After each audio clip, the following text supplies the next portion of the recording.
February hearts are in the air. Romance calling everywhere.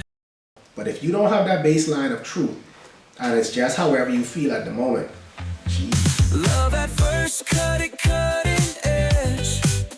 Yeah, that's interesting. I had moved back to the Bahamas 07 after spending some time over in Maryland, and shortly afterwards I started working as a lifeguard. I think I met her there on the beach, assuming it was a tourist, and she got my number from like a mutual friend who also worked there. And the crazy thing was, simultaneously, I was trying to seek her out, not knowing it was the same person.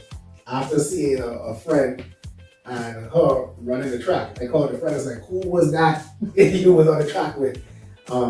Yeah, so it was like one of those type situations. I wouldn't say it was love at first sight. I was smitten that she was very beautiful, but that's pretty much it, yeah. We actually spoke on the phone for like months prior to actually seeing each other, knowing that that's who each other was. Now, she knew who I was, but I didn't remember that this was the lady I met on the beach when we were talking. But our first date was a movie. I can't remember the movie, but our first date we went to the movies. But we went sometime dating, just encountering each other. I met her with a daughter. She was at the time, she was like 9 years old. She's in her 20s now. But it was literally the interactions that I saw with her.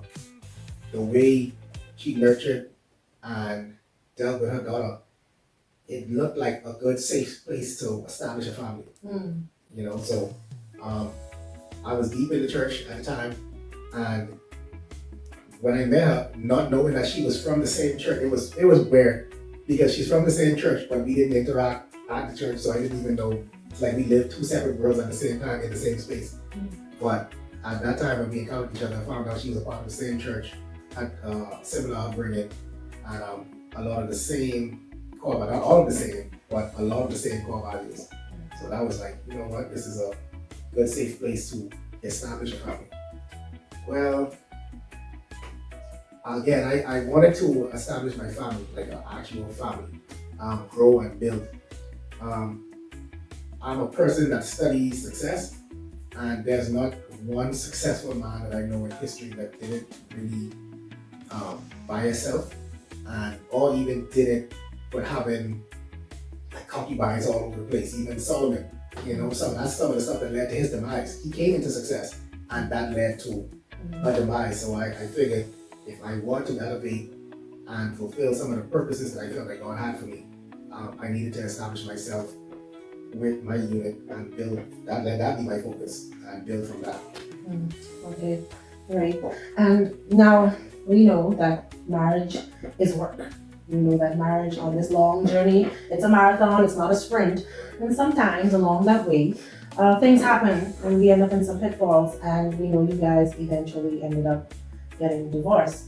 But as the Lord would have it, you guys are also back on your journey to finding each other again, which is a very rare thing because that doesn't happen very often.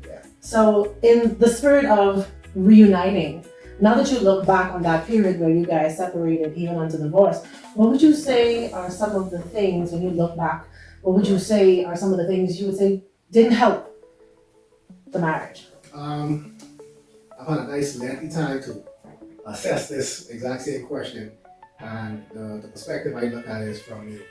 I can often say, not in control of others. And marriage is one of those fickle things, whereas you need both of you for it to work successfully, but you're only in control of what you do, even though both are needed for this one thing to work. So what I look at is some of the things where I feel that early on, I kept quiet a lot just for peace sake. I know there were things that were like real no-goes for me, and because it's like, we just got together, we just got married. You know what, I won't make a fuss about this. So it didn't even have to be a fuss. I won't address this so it doesn't turn into a fuss. And things just started to snowball. The next thing you know, it was like out of control. But it started with me choosing because everything is a choice. Choosing to keep quiet, and we always have our reasoning for what we do. That don't mean that you're free from the consequences of your actions or inactions. You know, so that's something I feel like led to some of the detriments in our marriage. Is there anything else you would say that may have led to it, choosing to stay quiet? Yeah, so that one is what we normally talk about in marriage counseling and stuff like that. Communication. So that choosing to stay quiet, not addressing things for the sake of peace, which led to a lot of turmoil later on. So I should have just addressed it early on anyway. Also, the way we chose to communicate by the time we got to the communication part, because it was already led in so much frustration, by the time it came out, you're not talking anymore, you're not trying to communicate, you're letting your emotions speak for you. And that's all both of us. You know, so a lot of times when it's like that, respect is normally not the order of the day.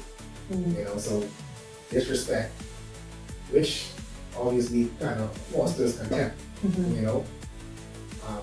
So that was basically the crux of everything going down. Everything that spilled on from there was basically, it started from right there. Love at first, cut it,